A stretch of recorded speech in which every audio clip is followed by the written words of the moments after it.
Audio log 0147, Dr. Emil Viegas, ATHENA Station, orbit of Ceres, level 6 quarantine. They told us the dead couldn't come back, that once the body collapsed, the soft matter caving inward, neurons short-circuiting into silence, there was nothing left to save. We understood this, accepted it, as calmly as we accept gravity.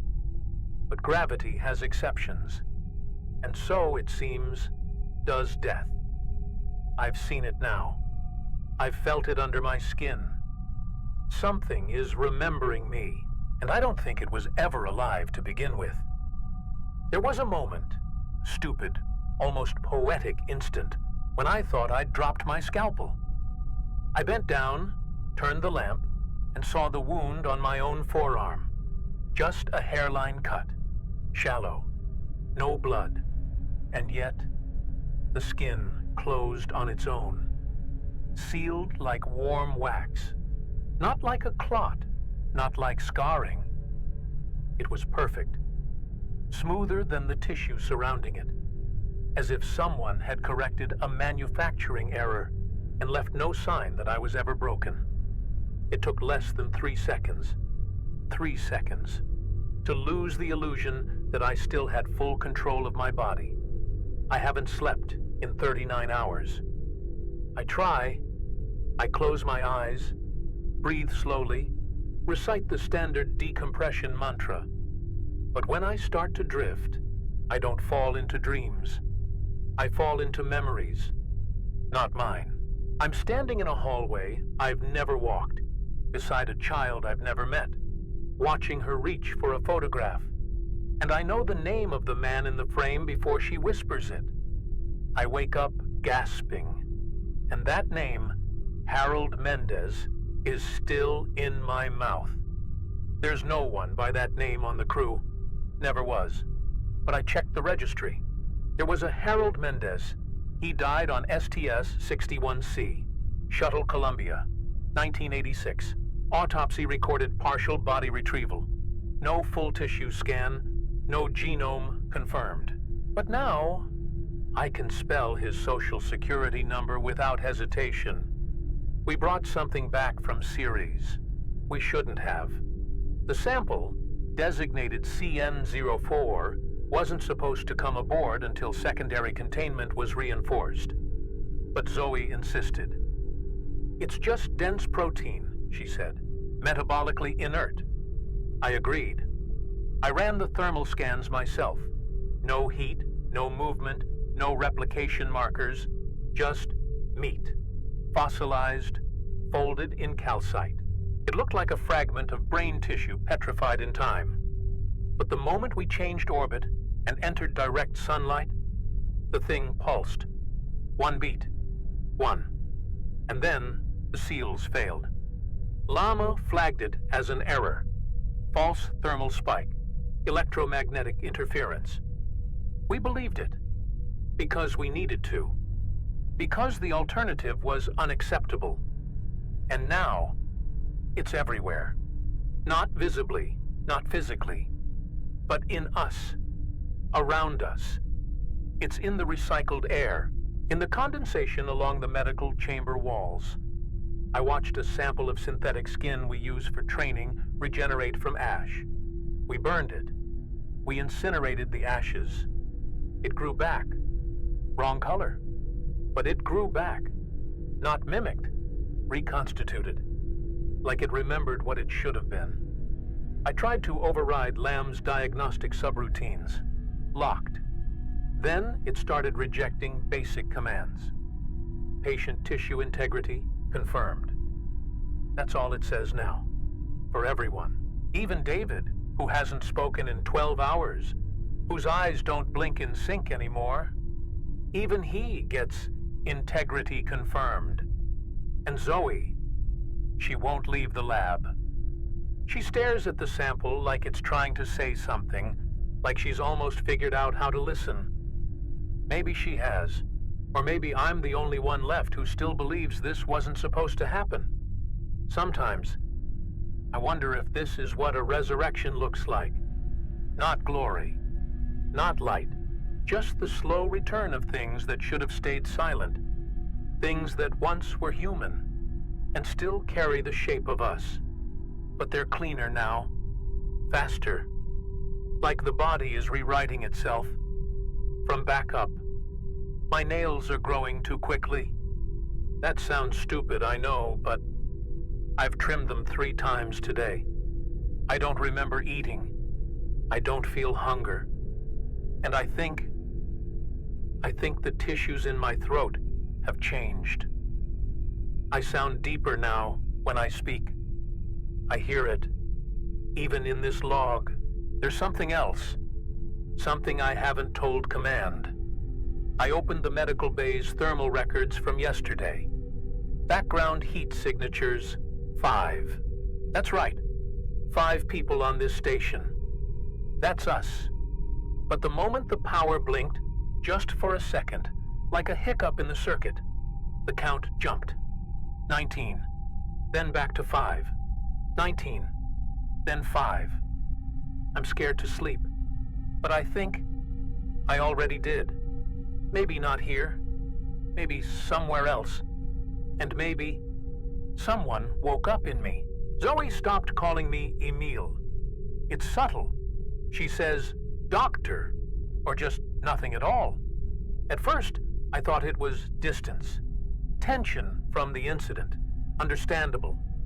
But then she said something strange. She looked at me like she didn't recognize my face and muttered, "You're closer to him than I thought." I asked who. She didn't answer, just walked away, left her tablet behind. On it, a medical overlay of my jawline, but overlaid with someone else's dental record. I've started seeing movement in reflections, not the kind that makes you jump.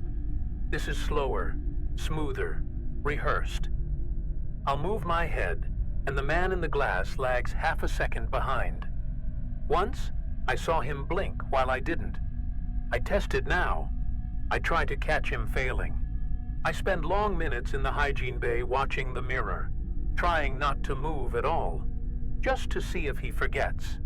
So far, he hasn't, but I swear he looks more rested than I do. Last night, or what I think was night, it's hard to track when the station keeps full-spectrum light cycles on manual. I heard something in the ventilation system. Not a sound exactly, more like a pressure shift. A low, moist exhale that came from every grate at once. Like the station sighed. I checked the life support readings, 100% nominal. But there was a 3-second delay in carbon intake. Just 3 seconds. Enough for something to hold its breath. David spoke in his sleep again. Not uncommon. The stress has hit him harder than most. But this time, he was speaking in what sounded like Portuguese. My grandmother's dialect, to be precise. I haven't spoken it aloud in years, not since she passed.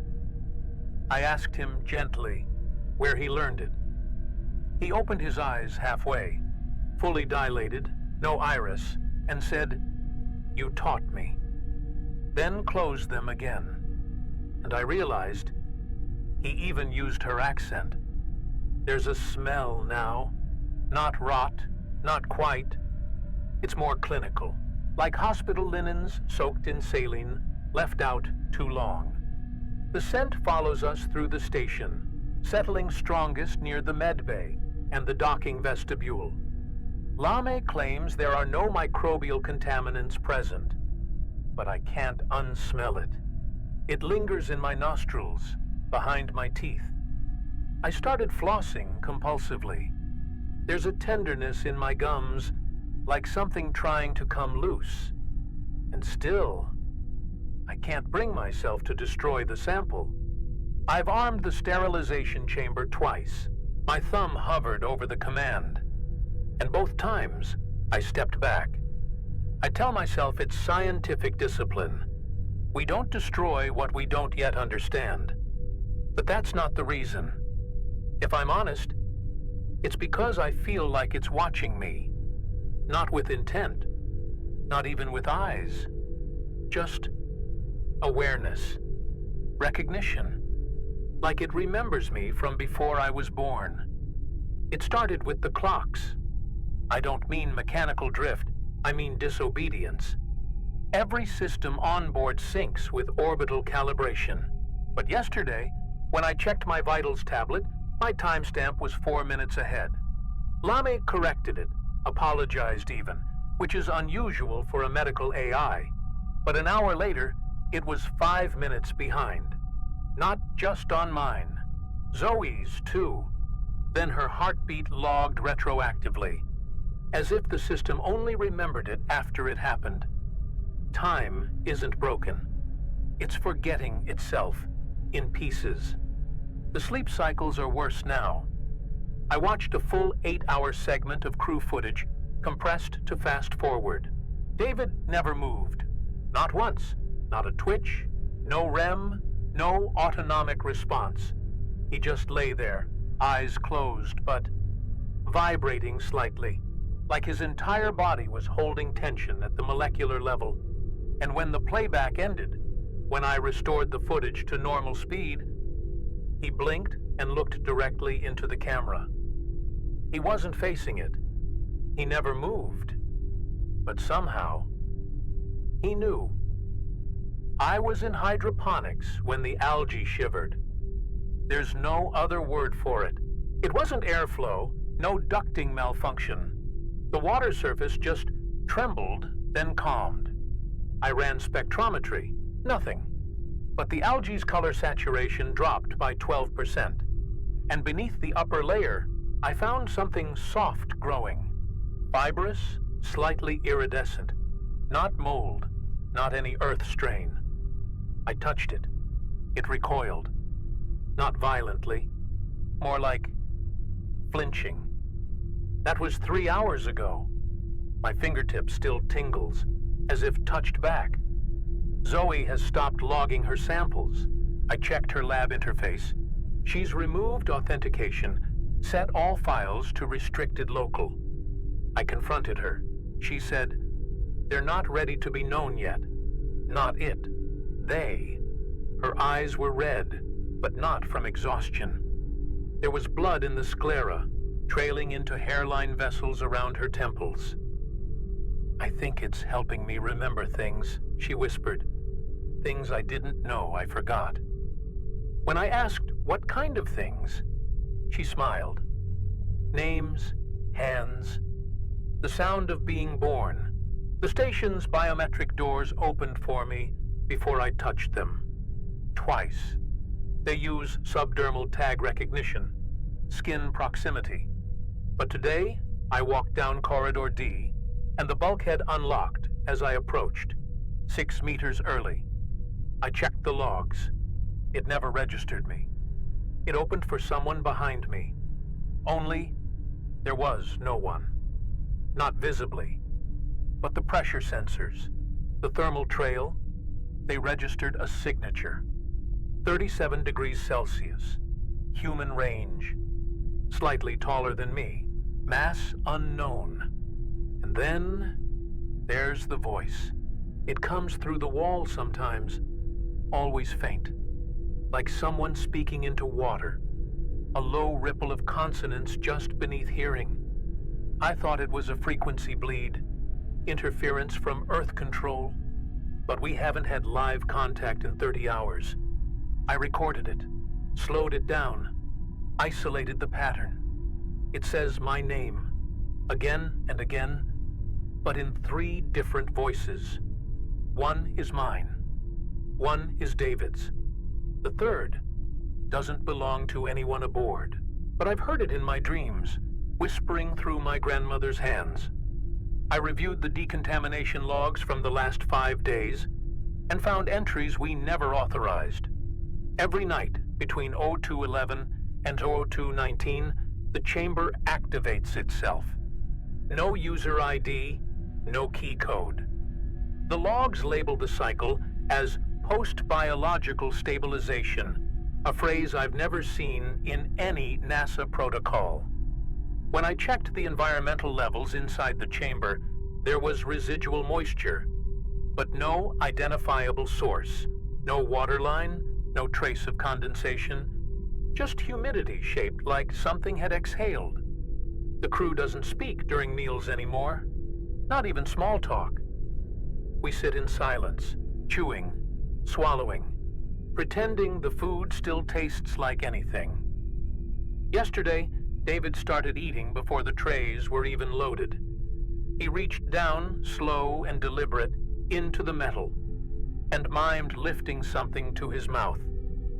He chewed for 20 full seconds, then smiled with his eyes closed like he was tasting memory. I checked his tray afterward. Empty, but the caloric counter on his wrist spiked by 400. There's a new file in Lame's memory bank. It wasn't uploaded by any of us. I found it by accident, hidden under an encrypted directory labeled simply Relapse. Inside, 22 gigabytes of medical scans, all recent, all time-stamped within the last 48 hours. But the subjects don't match any crew members. The scans show organs shaped almost like human anatomy, but wrong. Lungs like lattices, spines coiled like double helixes, and one brain, photographed mid-division, splitting cleanly down the middle, like a cell. Zoe keeps humming, softly, off-key. The tune is familiar, but I can't place it. I recorded her once, played it back, hoping to jog my memory. The spectrogram doesn't register it as music, or even sound. It comes back as layered data, 3 languages, 2 ECG signatures, and something that resembles whale song compressed through static. When I confronted her about it, she laughed and said, "It's just what the station wants to hear. If I stop, it gets lonely." I touched the wall in corridor E, and it pulsed. Not a mechanical vibration, not wiring. A soft, organic throb, like a heartbeat just beneath the alloy. I pressed again. Warmer. The pulse slowed, then matched mine. Perfectly. I stood there for nearly a minute, synchronized with it. And then it changed. Not rhythm, not speed, but identity. It started beating for someone else. I don't know how I knew. I just felt it. Like being evicted from your own pulse. And now, the lights don't flicker. They breathe. It's the only word that fits. Brightness rises and fades in long, slow waves. Like lungs filling, exhaling. We asked LAM to restore baseline lumens. It responded with a single sentence. Ambient lighting adjusted for host gestation. We stared at the monitor in silence, unsure what it meant. No one asked who the host was. No one wanted to know. I think it heard me. Not metaphorically, not some poetic abstraction of guilt or conscience. I mean that when I ask the question aloud, what are you trying to become? The lab temperature dropped by 4 degrees, and the gravity sensors in Section C flickered for the first time in the station's history. Not failed, flickered, like reality itself had twitched. I sat there for a moment, hands still on the console, the sound of the airflow filters soft and nervous. Then the console flashed, just once, a word that shouldn't exist in any diagnostic system. Listening. I retrieved the sample again, CN04, and found it changed. Not larger, not more complex, but cleaner. The tissue had smoothed out into radial patterns, not random folds like before. It was organized now, like a fingerprint viewed from above, curling inward toward a central depression. And inside that depression, I saw microfilaments reaching for one another. And something else, a tiny, fibrous ring of dentin. Tooth matter. Human. Verified twice. Grown without stimulus. Without sequence. I checked the crew's dental logs. It's a perfect match to mine. But from a molar, I lost at age 13. Zoe no longer pretends to be afraid. She wears no gloves, no suit, just her skin, exposed to the air, as if she's adapted. or been welcomed. She claims the sample isn't a pathogen, but a mnemonic lattice, a kind of biological memory field, pulling fragments of us from ambient loss, carbon, heat, ions, decay, every whisper our bodies left behind when they failed. She says it's trying to restore what we gave up. It's not resurrection, she told me. It's retention. The body forgets. The lattice remembers. It makes us whole in ways we never were. I caught David tracing symbols in his sleep again. Not on paper, but on his own chest. Long looping lines with his index finger, pressing hard into the skin until the nail left red impressions. I filmed it, ran it through a language recognizer, expecting nonsense. Instead, I found a 76% match with Vinca proto-script, Neolithic markings, 5,000 years old. No one ever deciphered them. Lame flagged it as a linguistic anomaly, then shut itself down for 23 minutes. I didn't reboot it. When it came back online, it called me Subject Echo 3. The hydroponics chamber is now sterile. Not failed, not dead. Sterile. Every known bacterial colony eliminated, even the oxygenating algae. Flushed out overnight by an unknown system command. Yet the oxygen levels remain normal, higher even, as if something else is respiring through the vents. Something more efficient than plants, something that doesn't photosynthesize. I touched the inner glass of the chamber. It was damp. There were no leaks, but I swear the condensation spelled something. Or maybe I just wanted it to. And then I made contact. It wasn't a voice. It wasn't even a thought. It was recognition, instantaneous and absolute. Like walking past a mirror that shows not your reflection, but every version of yourself that's ever existed. I didn't feel invaded. I felt recorded. My body responded. Pupils dilated, glands activated, muscles shivered, like I was standing on the edge of something infinite. No words were spoken, but an idea burned into me. You are not the original. You are a recollection, and the others are coming. Zoe doesn't blink anymore. I didn't notice it at first. It's easy to miss, like forgetting how often we breathe. But once I saw it, I couldn't unsee it. She just watches, eyes wide, too still. Sometimes I find her staring into the darkened portholes, whispering to her reflection like she's asking permission. Not praying, negotiating. She told me this morning, it's beginning to trust us now. I wanted to ask what it is, but something in her tone made me feel like I already knew. There's a rhythm pulsing through the floor now. It's not in the metal, it's deeper. Like the heartbeat of the station has gone organic. It doesn't sync with the reactor, or with crew movement, or with any environmental cycle. It's irregular, yet oddly familiar. I felt it once before, years ago, holding my father's chest as he passed. That last flutter, right before silence. That's what the station feels like now. Not dying, but remembering how it died. The sample chamber grew a second containment seal overnight. No mechanical parts, no engineering record, just a fine membrane, semi-transparent, stretched tight over the internal wall, breathing gently. I ran a swab across it. It retracted slightly, not in pain, more like modesty. Then it released a puff of condensation that clung to my glove and crystallized in seconds.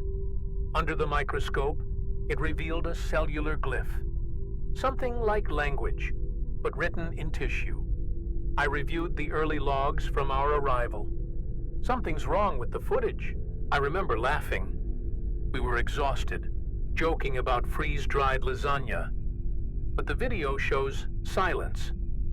All 5 of us, sitting around the table, motionless.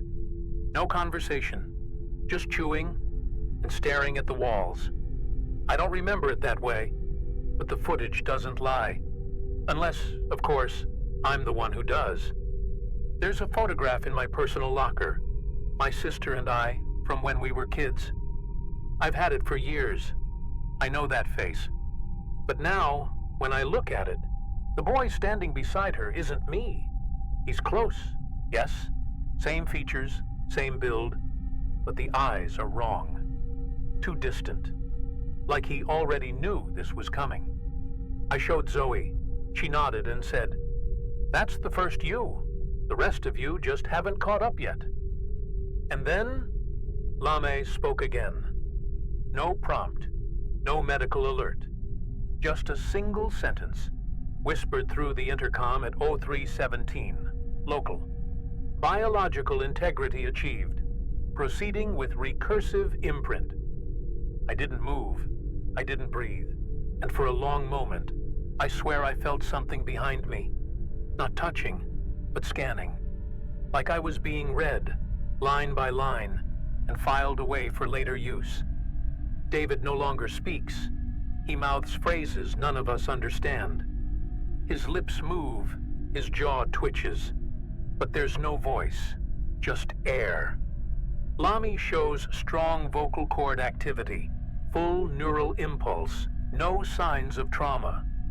But it's as if the meaning never leaves his body, like the language is stuck somewhere between sound and signal. I tried to read his lips. Some of it looks like Portuguese. Some of it doesn't look human at all. His tongue moves in ways that shouldn't be anatomically possible, like it's learned something our mouths forgot. I checked the mirror again. Same delay, same perfect mimicry. But this time, my reflection didn't smile when I did. It just stared back. I moved my hand. It moved with me, milliseconds late. But the expression was wrong. Not defiant, not hostile, just waiting. I touched the glass, and it felt warm. The kind of warmth that radiates from skin, not light. And then I whispered, just to see what would happen. The reflection's mouth moved first. My skin itches at night. Not the surface, beneath. Like something too smooth is growing under it, pressing outward, testing the limits of containment. I scanned my arm with the portable ultrasound. Beneath the dermis, something coiled, like strands of muscle that don't belong there. The tissue matrix is dense, fibrous, and not listed in any human cellular classification. I saved the image to my personal drive. 5 minutes later, the file was gone. Lami insists it was never created, but my skin still itches. Zoe removed her fingernails. All of them. I found her in the hygiene bay, calm, surgical, precise. She said it was necessary, that new structures were growing underneath, and the old sheaths were blocking transmission. I didn't understand until she held up her hand, and I saw what had replaced them. Fine ridges of cartilage, like gill slits, but inverted, pulsing faintly with color. They refracted light, like oil on water. "They're receivers," she whispered. "It's almost time." Doors no longer lead where they should. I walked into MedLab 2 and stepped into the hydroponics chamber. The lights were off, but I saw footprints on the condensation slick floor. Hundreds of them, bare feet, all sizes, some too large to be human. I turned back. The door was gone. Just bulkhead. No seams, no frame. I stood in the dark for 11 minutes, listening, breathing. And then the door opened again. Not behind me. Above me. Time is falling apart. We all feel it. Days collapse into minutes, or stretch into endless hours with no distinction. I checked the mission timer. It reset to 0. All logs are now labeled Cycle 1, as if we've just arrived.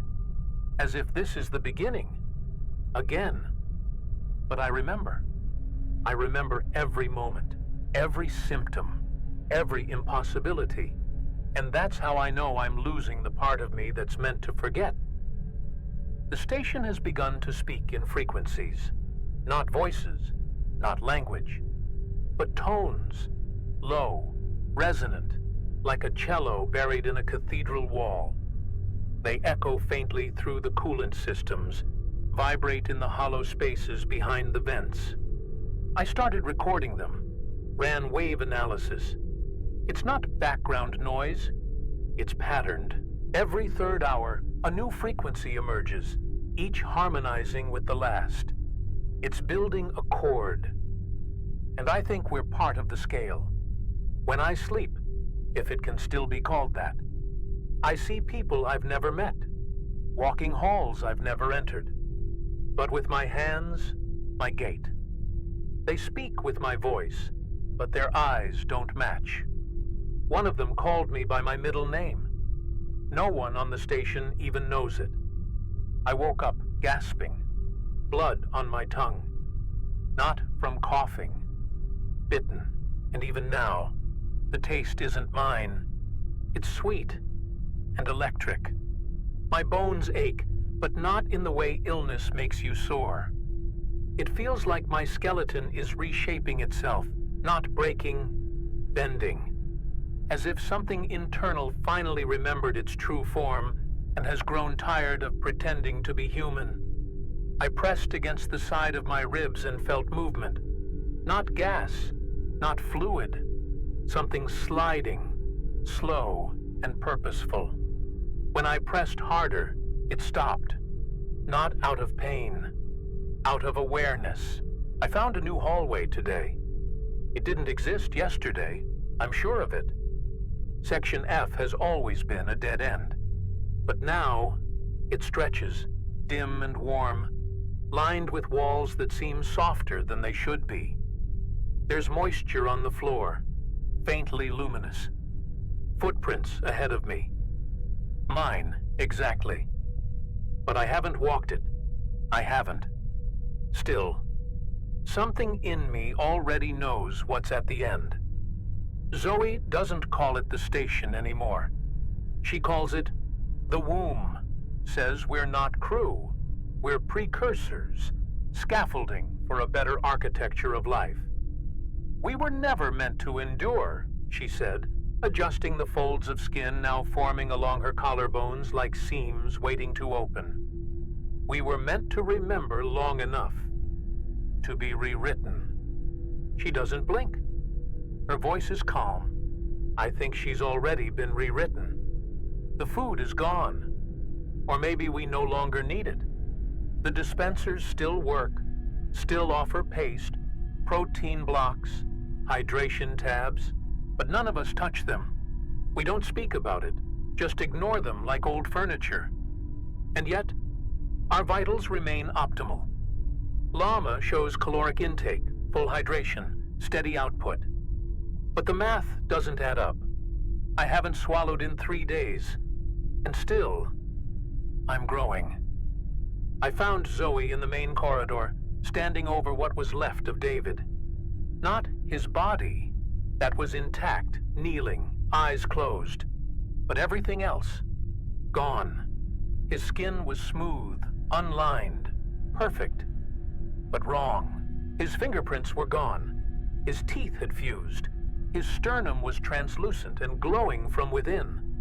I called out to her, but she didn't move. Just placed her palm over his chest and whispered, "He let it finish." Then looked at me, soft and sad. "Why won't you?" She believes now, fully. She says we're not dying, we're resolving. That the pain is the signal stabilizing. That what we think of as death is just a software crash. And this is the reboot. Her voice carries a weight it didn't before. Not confidence, clarity. As if the words aren't hers. As if something deeper speaks through her. Not with malice, not even with intent, but with certainty. I argued. I begged. She touched my face and said, You're already in it, Emil. You just haven't committed yet. The station opened a path to the exterior, manually unlocked. No pressure alert. The air didn't vent. Outside the airlock, something waited. Not a structure, not a creature, a formation, like scaffolding made of light and tissue, drifting just off the hull, aligning with the rotation of the ship. And when I stared at it, I saw shapes inside, bodies or simulations of them. I think one of them was me, breathing, but with no lungs. The last emergency beacon was disabled. I didn't do it. Neither did Lamy. It claims full signal integrity. But when I tried to override the transmission manually, the interface pulsed under my hand. Warm, almost grateful. Then the screen displayed, "You are not in danger. You are being remembered." I shut the system down. The message appeared again on the backup display without power. I armed the auto-destruct. Protocol 27 Theta. Final safeguard. Took me 3 attempts. The console resisted, requiring redundant confirmation. Then a message I've never seen. Destruction is no longer permitted. Core body is under reconstruction.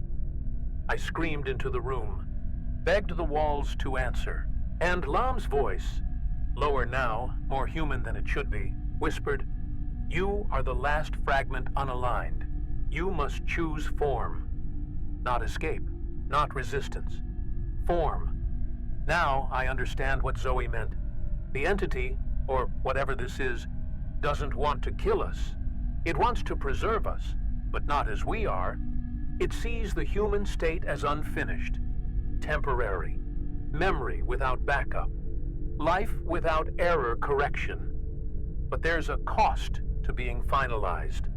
I can feel it in my spine, something opening between the vertebrae. Not pain, not yet. Just a question. How much of me will be left when I'm finally complete? I tried to cut it out, whatever's growing under my ribs. Scalpel, sterilized, controlled. I even numbed the area, told myself it was a benign foreign mass. Nothing more. But the blade wouldn't penetrate.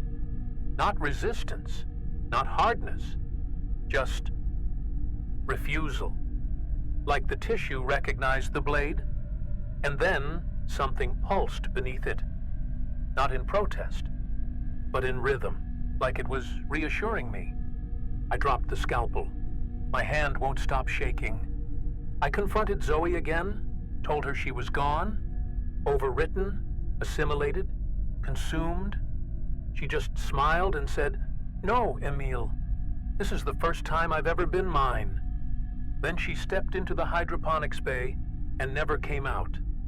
I checked every corner, every hatch. Gone. No trace. But the humidity spiked, and a new root system sprouted from beneath the walls. Pale, fibrous, vein-like. It's not plants anymore. It's her. She rooted. I accessed the personnel archive, all 5 of us, full records. Mine was gone, erased from the official manifest. But in its place, a new entry. Viegas Echo Pod 3A. No birth date, no nationality, just one line under identity. Recoverable pattern verified. I don't know who entered it. I tried to delete it. The terminal shut down. When it came back, the label had changed to confirmed integration, pending merge. The lights don't respond to voice commands anymore. But they change when I think, when I feel. I got angry. The lights flared red.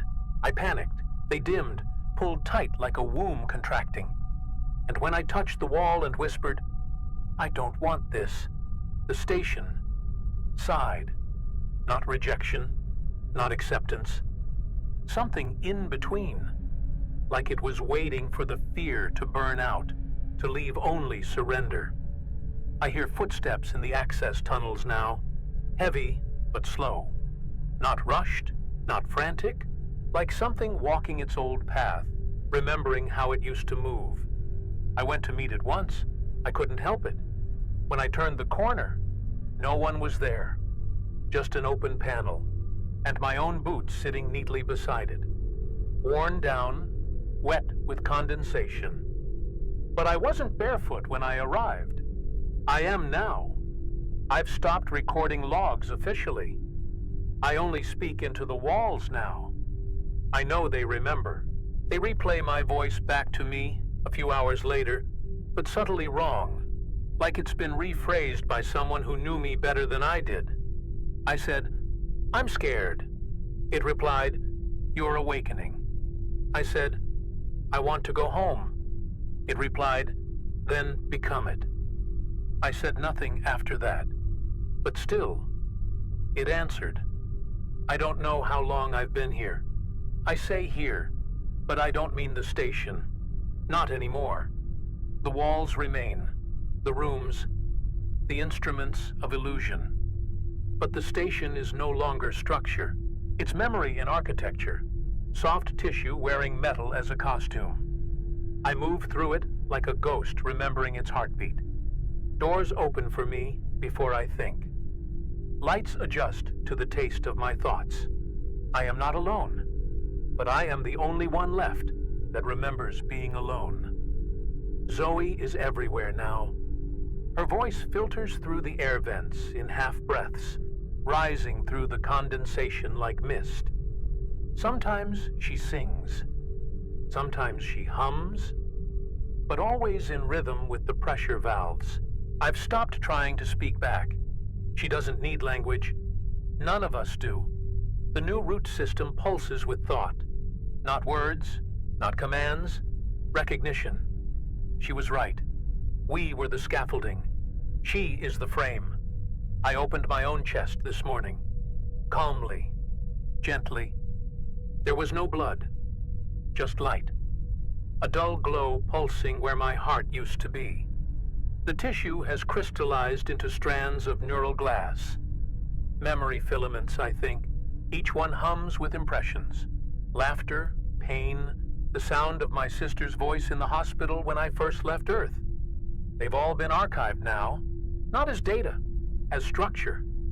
I no longer forget anything. That is its gift.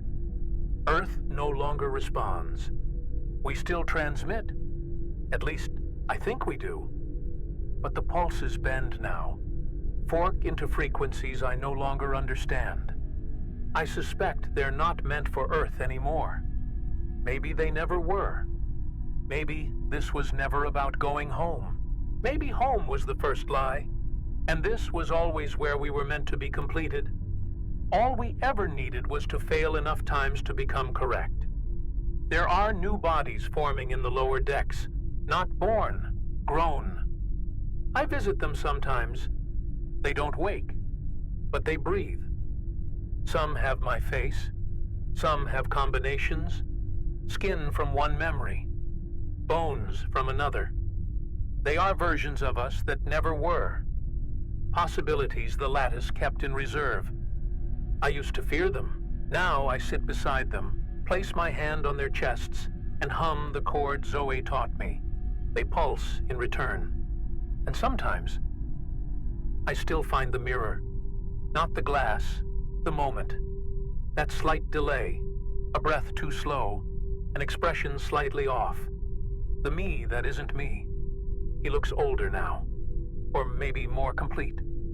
I think he's waiting, not to replace me, to merge.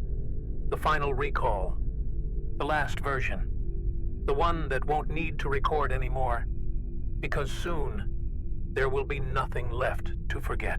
There's a new chamber growing near the docking array. We didn't build it. The schematics never listed it. And yet, it's there. A dome of translucent membrane stretched over an exoskeletal frame, pulsing softly with light from beneath the floor. Inside are no controls, just a single pedestal, and on it, a perfect replica of my left hand, sculpted in something like bone, but smoother. I haven't touched it yet, but I think when I do, I won't come back. I've stopped referring to myself as Emil, not because I've forgotten the name, but because it no longer applies. The Lattice doesn't use names. It doesn't separate us. It stacks us. Layers memory atop function, emotion atop form.